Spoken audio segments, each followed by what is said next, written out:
let me ask you something. When you think back on your life, does your memory play it like some kind of continuous raw video footage? Or is it more like a movie's highlight reel, with a director making all the edits? Today, we're going to dive into why our minds do exactly that, and why the ending of our life story can somehow feel way more important than the entire journey itself. Okay, so to really get to the heart of this, let's kick things off with a little puzzle from a classic opera, Verdi's La Traviata. It's a gorgeous story for sure, but it also shows us something really fascinating and kind of weird about how we value a person's life. So the scene is incredibly tense, right? Violetta is dying. The great love of her life, the one she gave up everything for, is racing against time to get to her side. The whole audience is just holding its breath. Is he gonna make it?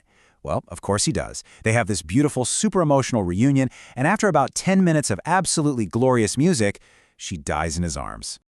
And right there, that's the puzzle. Why are those final 10 minutes so unbelievably important to us? I mean, think about it. If someone told you Violetta missed out on a whole extra year of a happy life, you'd feel bad, sure, but it wouldn't hit you the same way. But if her lover had shown up just a few minutes too late, oh, that would feel like a completely different and utterly tragic story. So to solve this puzzle, we have to understand that we're not really just one person. Nope. Inside our minds, there are two very different characters running the show. The one who actually lives through all our experiences and the one who tells the story about them later. So on one side, you've got the experiencing self. This self lives completely in the now. It's the part of you that feels the shock of cold water or the warmth of the sun on your skin, moment by moment. And on the other side, there's the remembering self. This is your inner storyteller. It doesn't actually live through anything, it just builds the story later on. And here's the big twist. You'd think the one doing the living would be in charge, but nope. It's the remembering self, the storyteller that calls all the shots and makes all the big decisions about our future. And this is where it gets really, really crucial. See, the remembering self, it's not some objective journalist. It's more like a totally biased movie director, editing our life down into a clean story using two very specific and honestly very strange rules. So the first rule is the peak-end rule. Our memory of pretty much anything isn't an average of how we felt the whole time. Instead, it's almost entirely decided by just two things: the most intense moment, the peak, and how it all ended. Everything else, it just kind of gets left on the cutting room floor. And the second rule is duration neglect. Now this one means that the length of the experience, whether it was 5 minutes or 5 hours, it barely even matters. To our remembering self, a story is all about the big events, the memorable moments, not just, time passing by. Now I know these rules might sound a little weird, so let's check out this brilliant experiment that shows just how powerful and totally counterintuitive they really are. What researchers did was they asked people to evaluate the life of a fictional woman named Jen. Okay, so in one version, people were told Jen lived a very happy life for 30 years.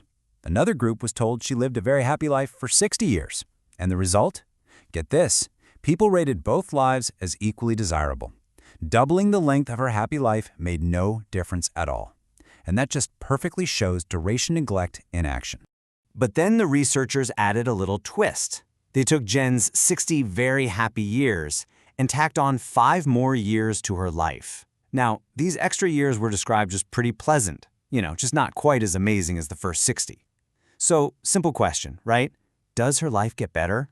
And the answer is just shocking. Logically, of course, her life is better. She got 5 more perfectly nice years. But that's not how people saw it at all.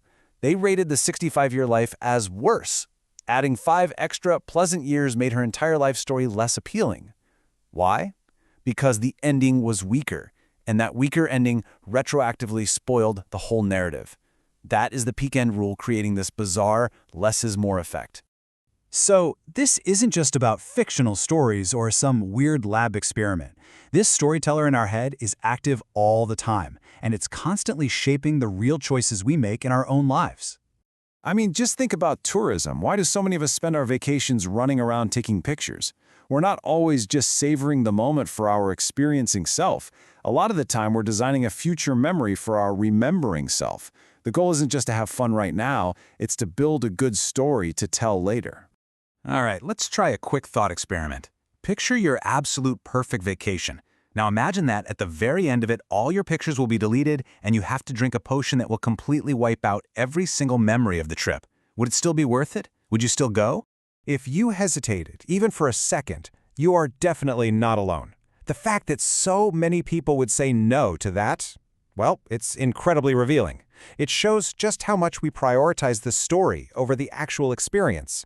We are constantly making choices to please our future remembering self, even if it means our present experiencing self has to miss out a little. So this all leads to a really profound question about what it even means to live well. Are we living for the series of moments we actually experience day to day, or are we living for the story that we get to keep and tell ourselves? As the psychologist Daniel Kahneman puts it, this creates this strange disconnect. We identify with our storyteller, that's the one who holds our narrative, our whole identity, and the self that actually lives through every single second of our lives, the one feeling everything, that self can end up feeling like a total stranger. And that leaves us with a final and pretty challenging question to think about.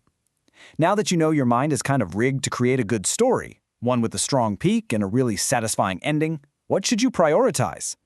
A life that's filled with better moments for the self that's actually living them, or a life that's designed to produce better memories for the self that only remembers?